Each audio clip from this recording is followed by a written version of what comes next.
Hey guys, Unfrequented World, out in the field. This is going to be our second weekly update. So I'm just putting out a couple trail cameras tonight.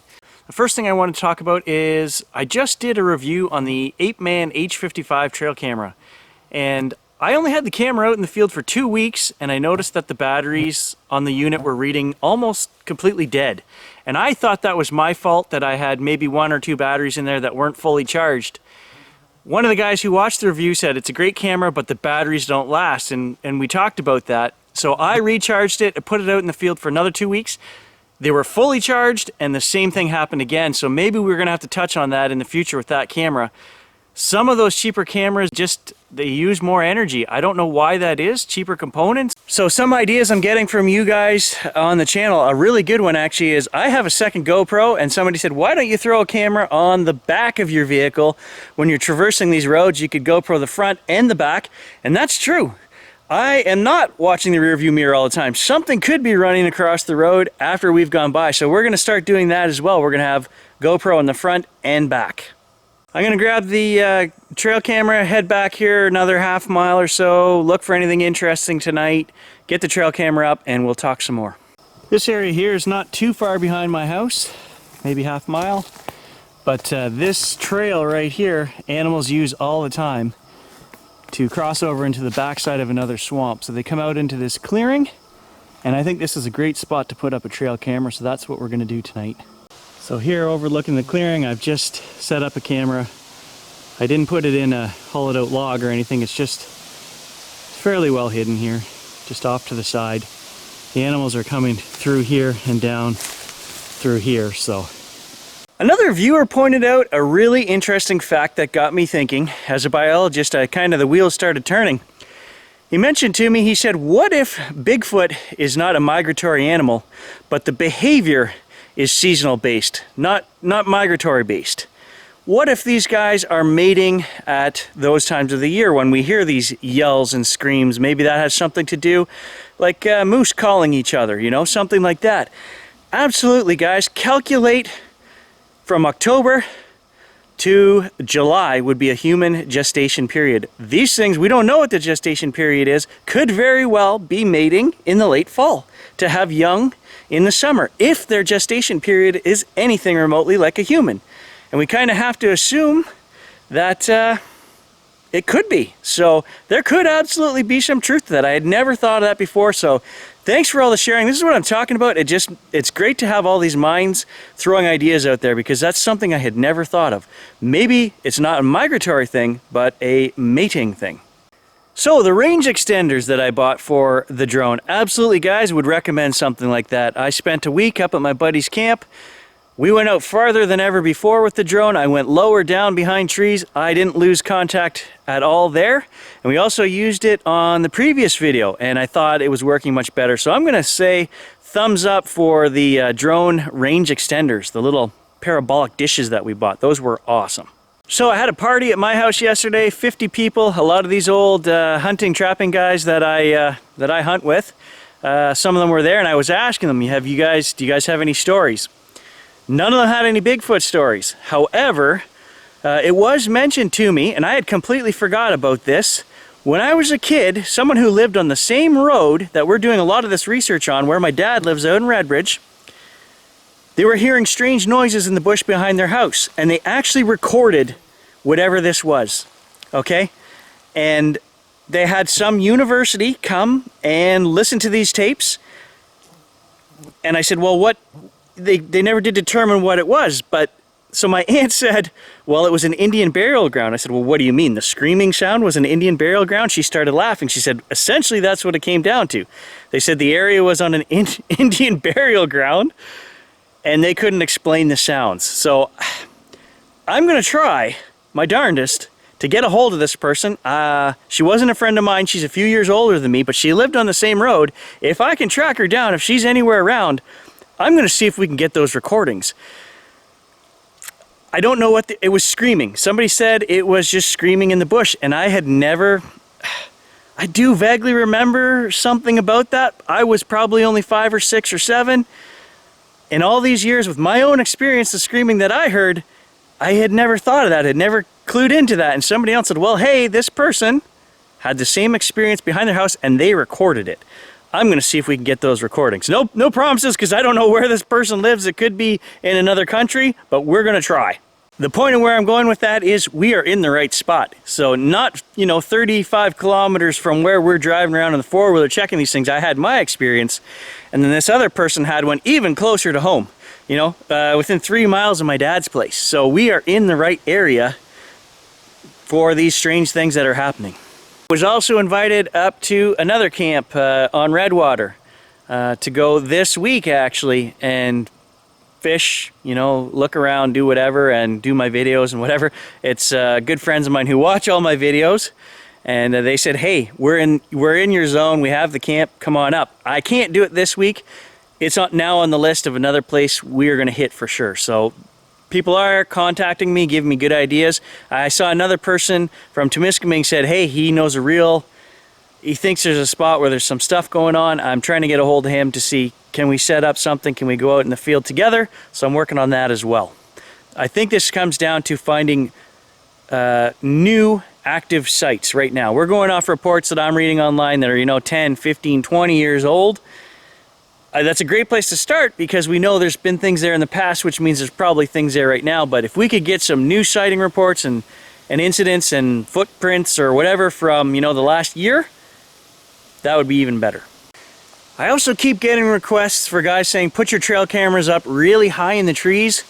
Now you got to remember, guys, that these trail cameras only have, especially the no-glow, 65 foot or less zones that read. When something breaks that zone, it starts recording. So if you go 20 feet up in a tree, remember your basic geometry. I can't even think of the triangle with the long edge, but we've only got, so if we go up 20 feet, you only got 65 feet on that angle. So that means you might be only 35 feet out from the tree.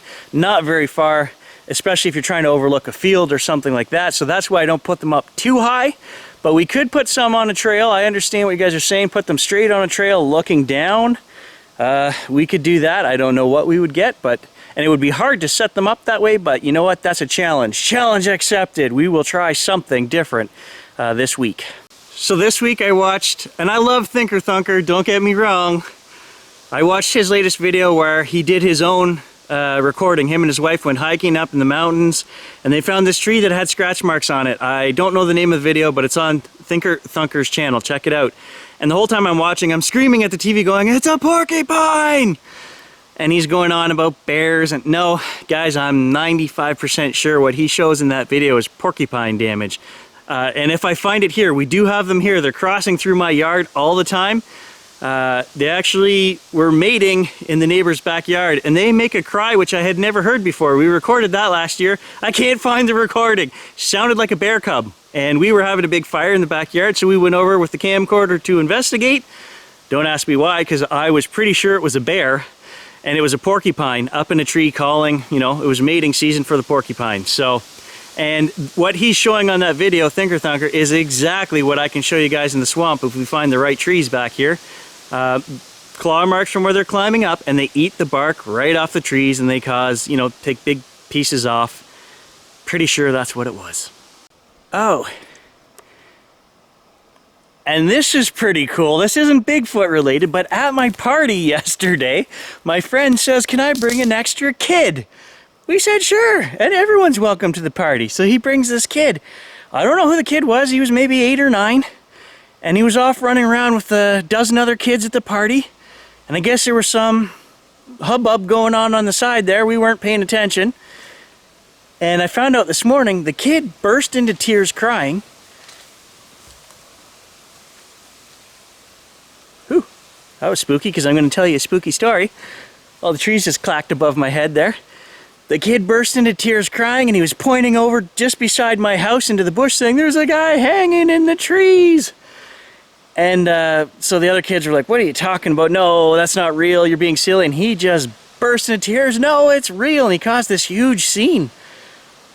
I don't know what that was about. It was strange, man. Strange. And as we're walking along here, just one more example. One going in each direction. 2 more bendovers. We'll look at the base of those. They got a pretty good warp to them. Again, that's just probably snow load, sticks laying on top of them. They're all over in this forest.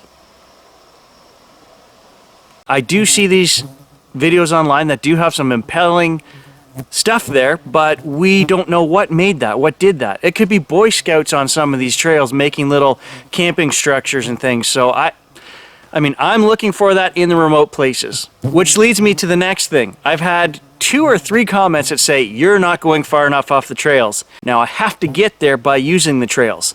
We then put up the drone and we go miles off the end of these trails where there are no trails. I'm out in the boat on these lakes where there are no trails on some of the ends of these lakes. And I'm GoProing and filming the shoreline, zooming into far bays with the camcorder. I'm just not putting all that in the videos because there's nothing there to show you. If I saw anything compelling, anything moving, you know, we would discuss it. We would put it up there and have you guys look. But I'm definitely getting out there, and I am going farther than most people that I see. I'm actually showing you guys on Google Maps where I'm going. Anyone who wants to go to these areas can go and see how remote they are. A lot of these channels don't say where they are. It's a secret spot. It's a, I don't know, but it's full disclosure here. You guys know where I'm going and where I've been. And speaking of where I'm going, we are going to do 2 trips coming up here, down a couple of rivers, trout fishing. So the end of the season for trout is in September. The weather's colder, the trout will be coming up. You'll catch bigger trout. My brothers want to go for a couple trips. We're going to hike down the rivers, camp in the middle of nowhere, no trails, and hike out the next day. It's kind of like we pick a spot where we can drop a vehicle off at each end, and maybe there's 10 or 12 miles in between that we're going to hike over a couple of days. We'll check those river banks, we'll check sand traps along the way, mud holes, everything. We'll film, we'll go. So I've got 2 of those trips planned. We also have to get back up to Temiskaming and get the other trail cameras up there.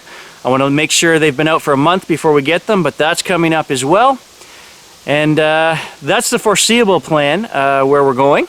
So right here in front of me, we've got a great big stick that is arched away over.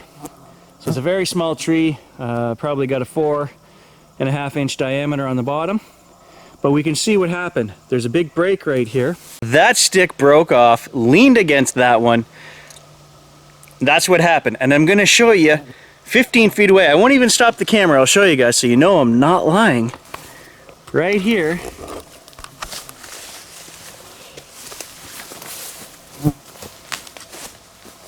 Right here is the same thing happening again. So this one has broken, and we've actually got 2 leanovers that are going to be created from this.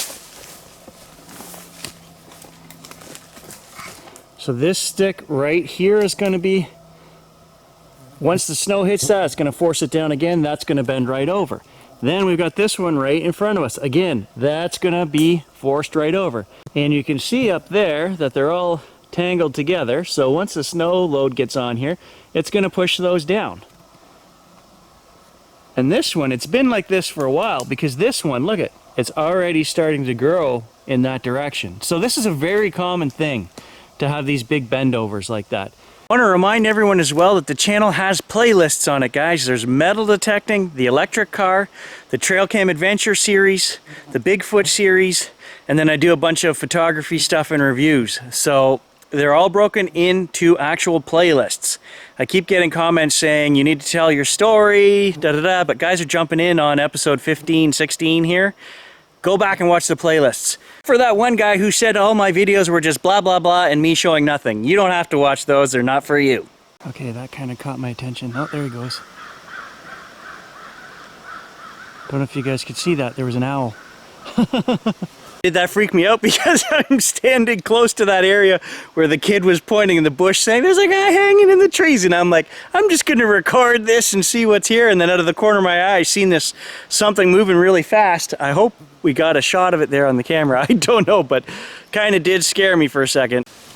Some of you might say, why is that? Well, if you've never seen an owl hunting in the forest, you don't hear anything. So I just saw this thing arching by me there, silently, very quickly, didn't know what it was until it put its wings out to land on a tree over there. So it kind of did freak me out, I'll be honest. And lastly, I'm just going to say I am not going to change my mindset, guys. I'm getting some complaints saying I have not knocked any researchers, so I'm not saying anything bad about any other channels. I watch all the other channels, except a couple of them that are just so ridiculous out there that I can't. Common sense rules for me. And I'm always going to try to find a rational explanation, and I'm not going to apologize for that or make amends or change anything. You know, watch the channel for what it is, guys. Beautiful droning, photography, whatever. If that's all you want to get out of it, you know, I'm not going to hand you guys a fake Bigfoot. So these answers are for myself as much as you guys, and I'm going to stay true to this guy. So I'll catch you guys out on the next adventure. And I know some of you diehards are going to say, well, show us. Well, this is where the kid was pointing. Somewhere right in here. And he freaked out. He said there was a man hanging in the tree. I don't see anything. But just in case something shows up on the video after, there you go, guys.